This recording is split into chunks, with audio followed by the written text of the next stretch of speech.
Bonjour à tous, bienvenue sur Bonjour Canada, c'est Émilie. Aujourd'hui, nous allons parler du programme Mobilité francophone. Il existe un programme spécialement conçu pour les francophones qui souhaitent travailler au Canada, même en dehors de la province francophone, donc la province du Québec. Et aujourd'hui, nous allons voir le programme Mobilité francophone, ses avantages et comment vous pouvez en bénéficier. Restez jusqu'à la fin parce que je vous dévoilerai une astuce pour maximiser vos chances d'être accepté dans ce programme.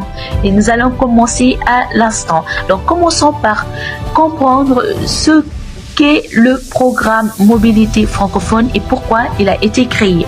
Donc, ce programme vise à attirer des travailleurs qualifiés francophones pour renforcer les communautés francophones en milieu minoritaire, c'est-à-dire hors Québec. Il permet aux employeurs canadiens de recruter des travailleurs francophones sans avoir besoin d'une étude d'impact sur le marché, ce qui simplifie et accélère le processus d'immigration. Et les candidats doivent être francophones et occuper un poste qualifié correspondant au code code de classification du travail, donc les codes TEER 0, 1, 2 ou 3 du système NOC. Donc voici l'objectif, les avantages et qui sont admissibles à ce programme. Maintenant, dites-moi vous dans les commentaires si vous êtes intéressé par le programme Mobilité francophone et dans quel secteur vous travaillez. Voyons maintenant pourquoi ce programme est si avantageux pour les candidats et les employeurs. Le processus est simplifié. Donc, grâce à l'exemption de l'EIMT, les délais et les coûts sont considérablement réduits, ce qui motive les employeurs à recruter des francophones. Ce programme aussi vous permet de travailler dans n'importe quelle province ou territoire canadien, sauf le Québec.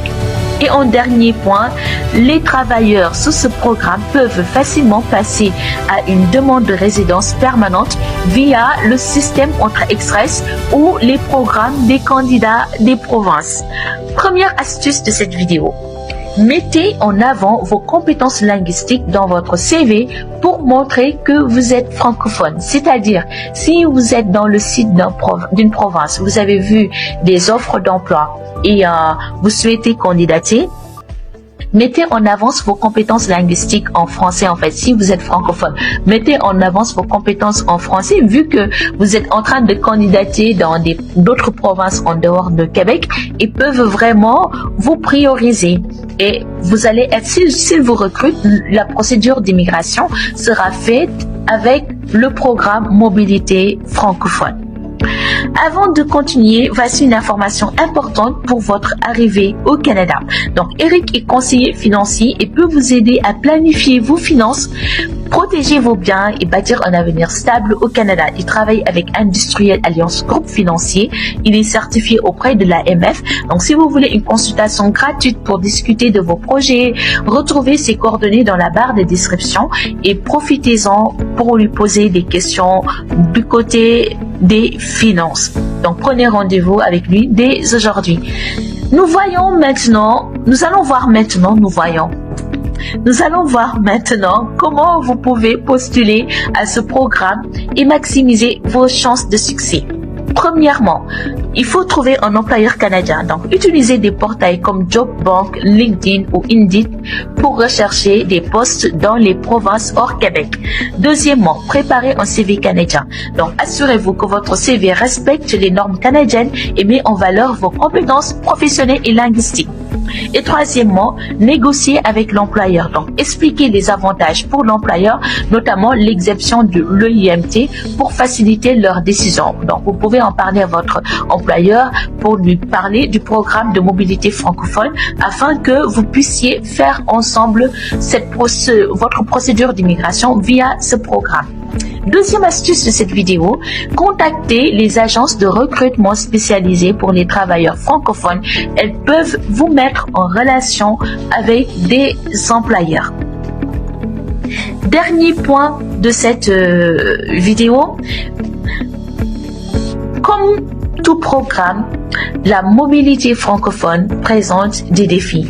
Et voici comment vous pouvez les surmonter. Donc, les défis, on en trouve tout le temps. Premier défi, c'est le manque d'opportunités locales.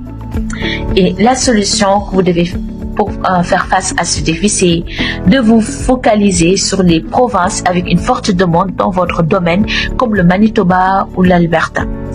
Donc, regardez les provinces qui sont en demande de votre secteur d'activité et allez vous orienter vers ces provinces. L'autre défi, c'est la concurrence qui est élevée. Donc, personnalisez vos candidatures et utilisez des lettres de motivation pour vous démarquer au sein de cette concurrence qui est élevée. Troisième défi, c'est l'adaptation au marché du travail canadien. Et pour cela, il faut participer à des webinaires ou formations pour mieux comprendre les attentes des employeurs canadiens. Dernière astuce de cette vidéo, rejoignez des groupes en ligne et rejoignez des groupes en ligne de professionnels francophones pour échanger sur comment réussir votre immigration et comment réussir aussi votre intégration au Canada. Le programme Mobilité francophone est une opportunité unique pour les travailleurs francophones souhaitant s'installer et travailler au Canada. Et avec une bonne préparation, ce programme peut être la clé de votre immigration, de votre succès. Si cette vidéo vous a aidé, pensez à vous abonner à Bonjour Canada et activez la cloche pour ne manquer aucun conseil. Et dites-moi en commentaire dans quelle province souhaitez-vous travailler. Moi, je vous dis à demain pour une nouvelle vidéo sur l'immigration au Canada. Bye.